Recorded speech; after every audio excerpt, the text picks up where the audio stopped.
Charles Savage in our studio. Hey, man, you're a role model for big dreamers. You're a big dreamer. You're one of the biggest dreamers on the Johannesburg Stock Exchange. And at our conference, the last BizNews conference, when we had a chat about the Easy Equities, the Purple Capital story, I went around to people afterwards, and you were rated number one. They loved your story. You kind of got them to believe. But the stock market doesn't seem to be believing at the moment in the Easy Equity story. Yeah, Alec, if you look at the sort of macro environment, it's kind of against growth companies. Growth companies had a good run. We've had a good run. And the tide will eventually turn again. The tide's in value, pit's in favor, if you like, and value's back in favor.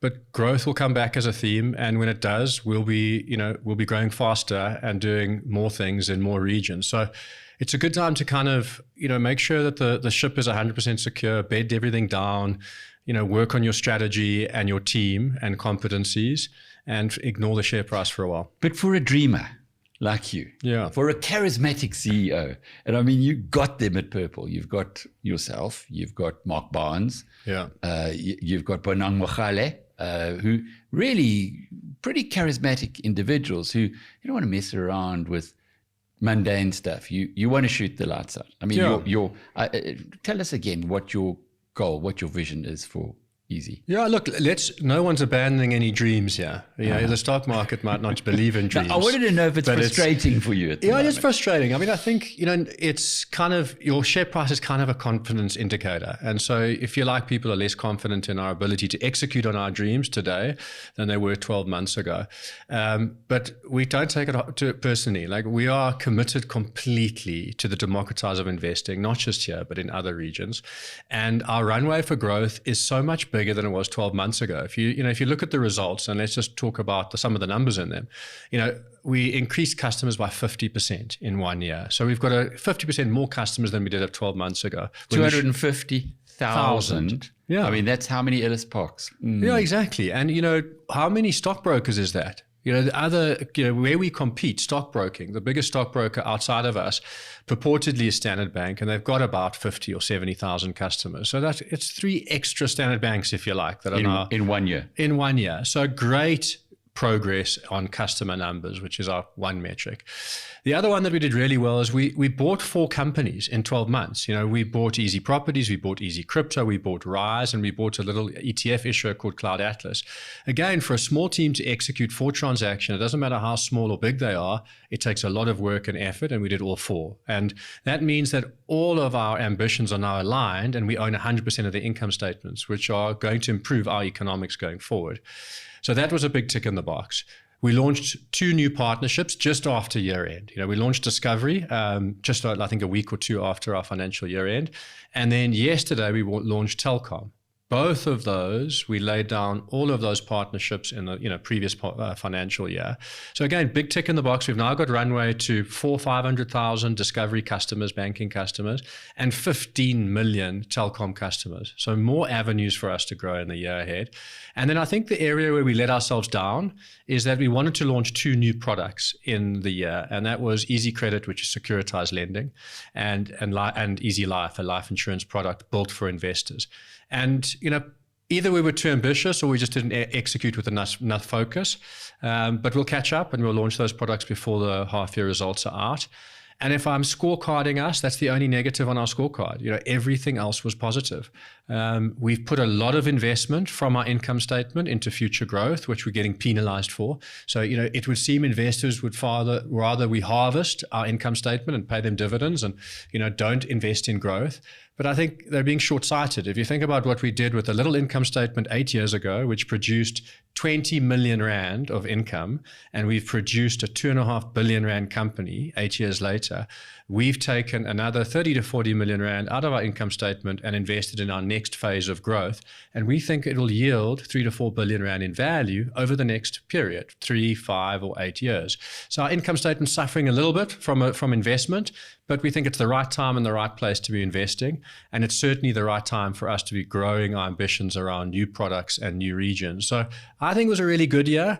And if the market wants to mark us down on our share price, we're here for the long term. So we're not selling any shares.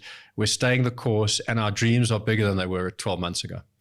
Something in the annual report that I was interested to pick up was that of those 4 businesses that you bought, one of them was Easy Crypto, Michael Jordan and Earl Loxton. And Earl, and they did the deal with Purple Capital, yes, not with Easy Equities. Yeah. Now, just for those who aren't as close to the action, Easy Equities is 70% owned by Purple Capital. Correct. And 30% owned by Sanlam. So the deal with the Easy Crypto operation, where you now own 100%, was not done through Easy Equities, but done through Purple Capital. Does that tell us that Sanlam is maybe a little less enthusiastic? Yeah, they're less enthusiastic about crypto as an asset class than I guess we are. And I think you've got to just look at them as a business versus us, and I think you can see the difference in their DNA. Remember that they already owned 30% of the 50%, so they own 15% indirectly, and they didn't want to take on the balance of the shares, balance of the shares. But importantly, there was also a desire from Michael and Earl to have more Purple shares. And so it was convenient for them as well that Sanlam didn't want to settle in cash, if you like. So both of them took all of their value in Purple shares, which makes them both really significant shareholders in the group. Michael's held shares before that. And so, he's acquired a lot of shares over the last couple of years. So it's great to have them on board, and it's great to have them aligned at a group level with the future of the group. And they took their shares at R2.50, Correct. which I think is relevant, because if you're looking at 170, 165 at the moment, that's quite a long way from where you are now. Do you also, with the other deals, they were all done round about over R2, most of R2.50. Yeah. Do you get any kickback from your partners in those businesses now that the share price is under pressure? No. All of them had the right not to roll up. It wasn't a forced roll up. So all of them had to, 1, buy into the strategy, and 2, they had to make a choice around whether they want to take Purple shares or cash. We could have delivered them cash and just done a rights issue and issued them. And all of them bought into the strategy, and all of them took shares. And these are a diverse grouping of people. So they're as confident in the future of the group as we are, which is fantastic. Completely aligned and all sitting at a Purple group level now. So if we can try and simplify it, what you've been doing is growing very fast, putting 250,000 new active customers on your books in the past year, a similar number the year before. Yeah. And they take, if I read it correctly, about 3 years to start making money for you. So you've got to fund them in that period. Is that accurate? That's accurate. So, and this is, I think, the piece again that I just don't think the market is either getting or believing. If you look at all of our customer cohorts from 2014 through to today, all of them took 2 or 3 years to turn profitable. None of them took longer, and none of them were shorter Cohorts than that. meaning in that year? The year they registered. Okay, so the class of 2014. Exactly. So 2014, 2015, 16, 17, 18, and 19 are all profitable. 2020 and 2021 and 2022, which are 500,000 customers, are not yet profitable. Now, when we look at... That's 2/3 of your customer base. 2/3 of our customer base. So we're delivering profits on 1/3 of our customer base. So that 250,000 customers are holding up the profits of the entire Easy Equities group. That's an important point. Now, when we look at those customer cohorts, we say, what's the least profitable of those groups? The least profitable generates R200 a year per customer. Now, let's fast forward a year from now or 2 years from now. How profitable will this 500,000 customers be? Well, if history is a reflection of what we might achieve in the future, then potentially that 500,000 customers could yield R200 minimum of profit per year. Now, you think about that. That's 100 million rand of profit that is sitting inside our income statement, which needs time to mature. The customers need to bring their assets on board, and they'll become profitable. Now, the recessionary pressure that's on everyone may mean that it might take longer than previous years, because there's no doubt that people have got less capital, disposable income to invest, and that's influencing how much they can put onto the platform. But as you know, recessions don't last that long. And when the tide turns, it turns fast. And so, we're almost, in my view, I think we're 12 months into a recession almost, so especially talking from a South African consumer standpoint. And so potentially we've got another 12 or 18 months to go. But beyond that period, those customers are going to turn profitable. And that doesn't assume that we're going to bring on more customers, which we are, at the same rate that we have, which we are. And so, the future of the group, quite frankly, has never looked better. There are 500,000 customers that we can bank on turning profitable in a period of time. I was interested to see as well that 22% of your customers own Easy Equities shares. Yeah. So, I mean, that's got to be a world record, unless you know of another company that is as well loved by its I love clients. that word, because I think it is loved. I think when you buy something as a shareholder, the relationship does turn into one where there's a kind of sense of ownership and love that comes with that sense of ownership. And we've tried to find if we are the biggest. The JSE can't tell us whether we are or aren't. But when we look at our platform and look at all of the shareholding on our platform, we are the biggest. And given that we're the biggest retail stockbroker in the country by a factor of 10, I think we can safely assume that Purple Group is the most widely held retail share in this country. And that gives me goosebumps, because most of those shareholders came in at a very early stage when we were building the platform. And so their entry price is probably closer to 50 cents than it is to 2 Rand. And so they've created a lot of value for themselves, but they're also staying the course, and they believe in the same dreams that we believe in, and there are more of them every day. And what they do, which is it's magic for us, is as shareholders, they represent the business and they bring us more customers all the time. So it's like having a marketing army out there of 150,000 shareholders that are telling their friends and family about Purple Group every day, and Easy Equity specifically. So it's a magic number, and I think it's a key ingredient in our growth strategy, is using our shareholders to get us more customers. I heard a lovely description, or read a lovely description recently about growth companies where they start off by being a joke. Can never work, not possible. Then a threat, oh hell, they're going to eat our lunch. And then the obvious, well, of course it was always going to work. Yeah. Where would you be in that cycle now? Yeah, we're not in the obvious stage just yet. I mean, we are a significant threat to the incumbents. And when you look at what we're building, it's not a stockbroking business. It's a broad-based financial services group. We're going to enter lending now. We're going to enter into life insurance, and who knows what comes next. And so we're not just threatening the stockbroking market anymore. We're going to start threatening the insurance market and start threatening the lending market. Do you think they'll see you as a joke yet, or as a threat? Yeah, look, I think they still think, no, we're out of the joke phase. I think if you look at our partners, I think you can recognize no one thinks we're a joke anymore. But when you say we're going into insurance, for instance, the insurance players, maybe a joke. What do they think they can do? Or are they scared of you? No, I think I want to go back to the .com. I remember at the early days of e-commerce, and you'll remember this, everything was a joke. And those who believed that the future was e-commerce got undone by the jokers, because there was too much exuberance and too much going on. But in the outcome, now with the benefit of hindsight, e-commerce was the future. And so the companies that weren't a joke, that became a threat, are the household names that hold up the NASDAQ today. And so I think that's exactly what's happening in financial services. The transition from the physical world of financial services, which was largely sold to you across a table like this, is being threatened by digital. And this growth wave that has gone out, or growth tide that has gone out, has given people the chance to say, I told you so, it's not going to work. They're going to be wrong again. The future of financial services will be owned by companies that are digital first. And 20 years from now, hopefully you and I are still around, and we can have a whiskey talking about it. Or some Joost Kool-Aid. Some Joost Kool-Aid. We're going to reflect on this conversation and say, well, who was right? And the next Sanlam will be digital. The next big bank in this country won't be a Capitec with physical distribution. It will be digital. The next big Coronation or Allan Gray is going to be digital. And so for us, we're so well positioned for that wave. And if you like, we are the market leader. We are the market incumbent. We are the obvious winner when it comes to digital financial services. And I'm not saying that with arrogance. 1.7 million registered account holders, 800,000 active, 10 times bigger than our nearest competitor in terms of customers, not necessarily assets. What's against us, or in our favor, depends which way you look at it, is the age of our customers. So average age is 31. And so because they're 31 and not 55, their asset profile is much lower. But fast forward, when these 31-year-olds turn 55, where's the wealth going to be sitting?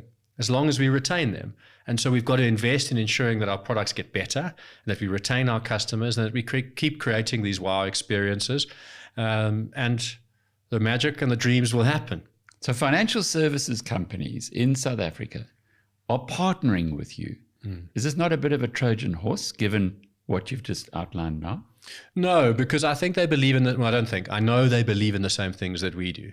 And that at the future of, at the center of wealth creation in South Africa and closing the gap between the haves and the have-nots sits investment services. And if you can't do it better than someone else, then best you partner them and improve your ecosystem by having that product inside. And I think the difference between a Standard Bank or an ABSA of past, or a Capitec of the past, or an Allan Gray, or a Coronation of the past, was that we're going to do it ourselves. We're going to build this thing. I think today's super companies, super groups are going to be built through partnership. People who are focused on what they're good at, who partner others, who believe in the same things that they do, and in the outcome, it's 1 + 1 is 22. And if you think about our partners, that's exactly, like, we're not going to get into banking. We're not going to threaten Capitec. We're certainly not going to get into private banking. We're not going to threaten Discovery. We're certainly not going to become a telco and threaten Telkom. And so these are synergistic partnerships that put us at the center of their purpose statement, which is to enable wealth more broadly in this country. And so for us, our dreams will definitely be won in partnership with organizations that believe in the same things that we do. You've got a lot going on here, but you've let the cat out the bag on your Southeast Asia expansion. In the annual report, you talk about your team in the Philippines. Yes. So I had a look at the Philippines, similar GDP to South Africa, very similar, around 400 billion US dollars.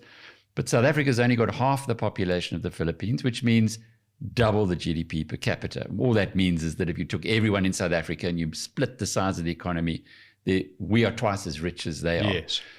I can see size of economy, but GDP per capita, half of South Africa's. Where's the appeal? Yeah. And it's hard not to smile because it's just such a good opportunity. Let me start with why.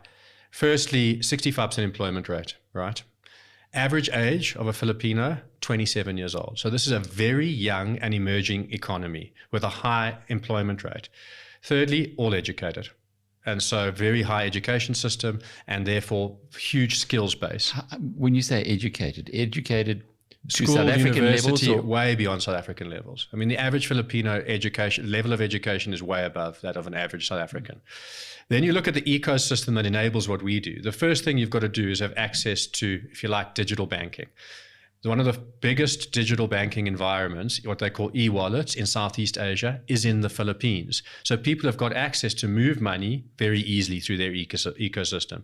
Secondly, smartphone penetration. Everyone's got one. It's not a if, maybe, but every single Filipino has got a smartphone. Again, South Africa, not the case. And then the third thing is there a competitor that is taking advantage of this opportunity? And there's no one. And so 99% of Filipinos have never had access to US shares, and their own stock market is tiny. You know, there are probably 10 or 15 stocks that trade in decent enough liquidity to be able to buy and sell them in a frictionless way. And the Filipinos, because of their history, have got a high affinity for America. I mean, their national sport essentially is basketball, and they've got a lot of them live and work in America.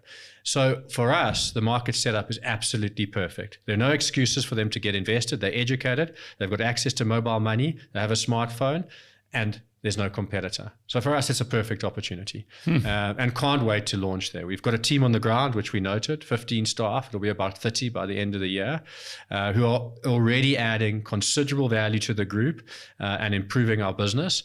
And just, any day now we'll go live. And really, it's just in the hands of the regulator. The SEC has to approve your entry to the market. We were expecting it to go live already. We've had 4 meetings with the SEC, and we haven't managed to come out of one yet with an approval. The next one is in the next couple of weeks, and hopefully we'll come out of that with approval. But I don't have confidence to say we'll definitely go live on the next one. But what I can say is we will go live at some point, and it will either be within the next month, or sadly, December and January will get in the way, in which case will most likely be early February. You've done so much to open South African minds to the rest of the world. Now with Easy, I literally can go on and buy 100 rands worth of Apple shares, Amazon shares, Alphabet. these have become household names here in South Africa. You imagine with the Filipino relationship with the US, which goes back decades, that will be a bit of pent-up demand that is huge sitting. Are they also going to be able to buy fractional shares in the same way? In other words, you're taking the South African model or the template and applying it there. Exactly right. And we've tested the affinity there for them. We've done some in-market research, and everyone wants to own those shares. I mean, if you look at what they've got locally to choose from, their stock universe is tiny, but then also the investment universe of unit trusts is stale and tired and boring. So the appeal to own these companies that they love, Apple, Twitter, Facebook, Google, whatever. You can't own Twitter anymore. But the affinity is very high. So we think the success rate there will outstrip South Africa in terms of growth and demand. And so I think that in a very short period of time, we'll have a business in the Philippines that from a customer perspective is bigger than South Africa. It's an extraordinary story. Just to close off with, though, you haven't stopped expanding the access to global investors, global investments for your base. What has the reaction been like to allowing people now to invest in the UK and in Europe? Because I can now buy ABN AMRO shares through you. I can buy Barclays Bank shares if I want to. And Corky says they're 50 cents on the rand. You should be doing that. Look, European shares hasn't got such a high affinity with South Africans, but the UK shares do. Also again because of our history, a lot of South Africans want to be able to buy some of those shares. And so UK has done very well. Europe's a little bit slower. So we need to do more work around educating about who those companies are and what they do. But there are some standouts. For example, Porsche. Everyone wants to own a little bit of Porsche, and others in that region. But it will be slow in the sense that we need to make sure that our customers are educated so that they can understand what they're investing in. The key for us is to build out access so that no matter where you want to invest, you can do it on a single platform. And so those are obviously big markets. I think Europe's now overtaken the UK in terms of market cap, or Germany's overtaken the UK. And so we've got to just keep adding destinations for our customers. And over time, as they mature, as their education grows, they'll invest more frequently in those destinations. But for now, it's interesting. South Africa, 80% of the assets are still South African focused. And there's no excuses. You've got US, UK, Europe, Australia, and yet our audience is in love with South Africa, which is really cool. It's not what we expected, because I think if it was an older audience, if it was you and me, you'd probably find it was closer to 50-50. And this audience is showing that they're more comfortable investing in what they know and understand here at home. Which I think is good for the country, to create this local benefication where we democratize access or retail ownership of the companies that hold up the economy. I think it'd only be good for the country. And when they start going to AGMs and start talking and using their rights as shareholders in the same way as I guess we hope that South Africans use their rights as voters. Exactly. Things can change only for the better. Charles, to close off with, you happy? Everything I've heard sounds like it's been a really good year. You're still running at 100 miles an hour. You still have the big dreams. Yeah, listen, I'm exceptionally happy. I'm very proud of what the team has achieved. I'm also cognizant of the fact that we left a little on the table. We could have run harder. I'm also tired, and looking forward to a break. Well, it is mid-November. Yeah, it is mid-November, and so I'm looking forward to a break. I always get great context when I go on holiday, and come back with vigor and energy to smash 2023 out of the park. But I've never been more confident in our future than I am today, and my confidence is seen in the number of shares that I own. I keep adding more 36 million. Yeah, it's a decent number, I'd say. Joel Savage is the Chief Executive of Purple Capital, and I'm Alec Hogg from BizNews.com.